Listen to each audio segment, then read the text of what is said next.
हरे कृष्णा। आज मैं आपको एक ऐसी कहानी सुनाऊंगी जिसे हम समझ पाएंगे कि भगवान कितने दयालु होते हैं।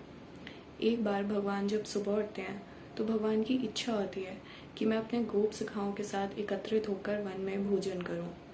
तभी भगवान अपना महिष सिंह बजाते हैं और सारे बालक वहां एकत्रित हो जाते हैं और वो सब परेड बनाकर वन की ओर प्रस्थान कर देते हैं। सारे बछड़े आगे चल रहे होते हैं और सारे बालक पीछे। हर एक बालक के हाथ में एक छड़ी, बांसुरी और भोजन की पोटली होती ही है और वन की ओर जाते समय तरह तरह की क्रीड़ाएं करते हुए वो आनंद ले रहे होते हैं। तरह तरह के फूल, डाली, पत्ते, मोर पंख तोड़कर वो अपने आप को बहुत सुंदर विभूषित कर लेते हैं। एक बालक दूसरे बालक का भोजन चुरा लेता है और तीसरे को पकड़ा देता है। जब दूसरे को ये पता चलता है तो वो उसे वापस लेने के लिए तीसरे के पास जाता है और तीसरा चौथे की ओर फेंक देता है, चौथा पांचवे की ओर। इस तरह से भगवान कृष्ण अपने गोप सखाओं के साथ क्रीड़ाओं का नित्य आनंद लेते ही रहते हैं। लेकिन एक दिन अघासुर नामक एक असुर से ये सब देखा नहीं जाता। वो कंस के द्वारा भेजा गया था भगवान कृष्ण का वध करने के लिए। भगवान कृष्ण ने उसके भाई बहन बकासुर और पूतना का वध किया था, इसलिए बदला लेने के लिए वो भगवान कृष्ण और सारे गोप सखाओं का वध करना चाहता था।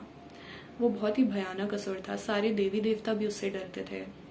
उसके पास एक महिमा सिद्धि थी जिससे वह अपने शरीर का बड़े से बड़ा विस्तार कर सकता था। इसलिए उसने एक बड़े से सर्प का रूप धारण कर लिया और 8 मील तक अपने आप को फैला लिया और एक ऐसे रास्ते पे बैठ गया अपना मुंह खोलकर जहां से सारे गोप सखा होकर निकलने वाले थे। जब सारे बालक वहां पहुंचते हैं और देखते हैं तब उन्हें ऐसा लगता है कि ये तो कोई बड़ी सी विशाल मूर्ति लगती है।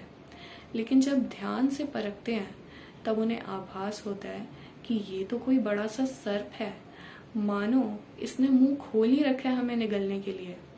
तभी एक बालक बोलता है कि अरे इसका निचला होठ तो देखो, पृथ्वी को छू रहा है और ऊपरी ओठ आकाश को छू रहा है और इसका जबड़ा तो किसी पर्वत की गुफा के समान लगता है। इसके दांत तो पर्वत के शिखर के समान लगते हैं और इसकी जीवा किसी राजमार्ग की तरह प्रतीत होती है। इसकी सांसें गर्म हवा की कोई आंधी हो और इसकी आंत की गंध मानो सड़ी हुई मछली की कोई दुर्गंध हो। तभी एक बालक बोलता है कि अगर हम एक साथ इसके मुख में प्रवेश कर गए तो ये हमें निगलेगा कैसे, और अगर ये हमें निगल भी गया तो ये कृष्ण को कैसे निगलेगा। कृष्ण तो इसका वध कर देंगे जैसे बकासुर का किया था। इस तरह से चर्चा करते हुए वो भगवान कृष्ण के कमल के समान मुख की ओर देखते हैं और फिर हंसते हुए ताली बजाते हुए उस असुर के मुख में प्रवेश कर जाते हैं।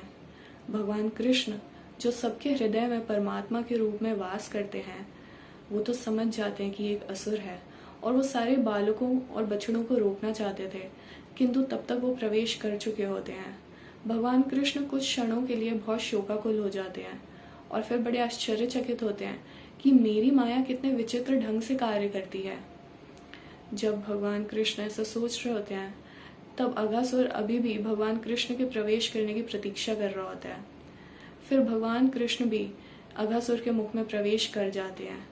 जब सारे देवी देवता ये देखते हैं तो वो हाय हाय करने लगते हैं और अघासुर बहुत ही प्रसन्न होता है।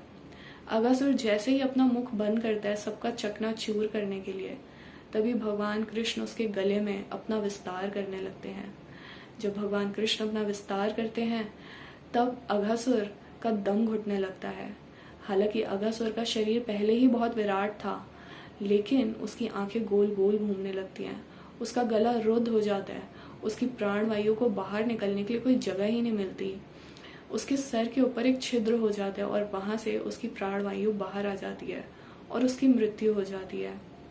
भगवान कृष्ण अपनी दिव्य दृष्टि बालकों और बछड़ों पर डालते हैं और वो सब सचेत हो जाते हैं और हंसते मुस्कुराते अघासुर के मुख से बाहर आ जाते हैं।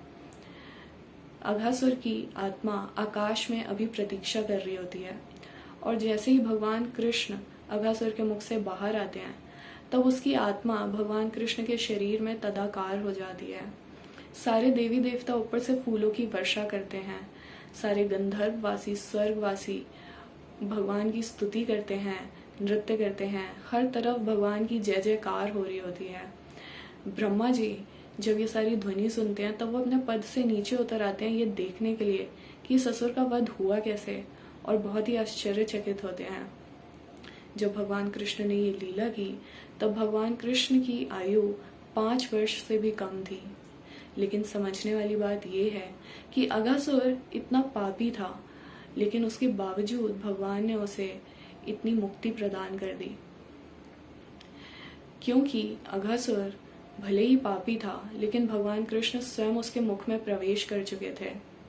इसी प्रकार बड़े बड़े ऋषिगण, ध्यानकर्ता, भक्त सदैव भगवान कृष्ण का अपने हृदय में चिंतन करते हैं, भगवान कृष्ण का मंदिर में श्री विग्रह के दर्शन करते हैं और उन्हीं पे ही अपना चिंतन करते हैं। इस प्रकार उनके सारे भौतिक कल्मश नष्ट हो जाते हैं, क्योंकि वो भगवान का चिंतन करते हैं, इसलिए भगवान सदैव उनके हृदय में वास करते हैं और शरीर छोड़ते समय वे भगवान कृष्ण के धाम में प्रवेश करने के और भगवान कृष्ण का संग प्राप्त करने के योग्य हो जाते हैं। इसलिए हमें भी भगवान कृष्ण का दर्शन बहुत ध्यानपूर्वक करना चाहिए और सदैव उनके कमल के समान मुख और उनके चरण कमलों के दर्शन करने चाहिए और उनका चिंतन करना चाहिए। श्रील प्रभुपाद कहते थे कि हमें 24 घंटे भगवान कृष्ण का अपने हृदय में चिंतन करना चाहिए, जिससे एक दिन हमारे भी सारे भौतिक कल्मश नष्ट हो जाएं और भगवान कृष्ण का संग प्राप्त करने के हम योग्य हो जाएं। हरे कृष्णा।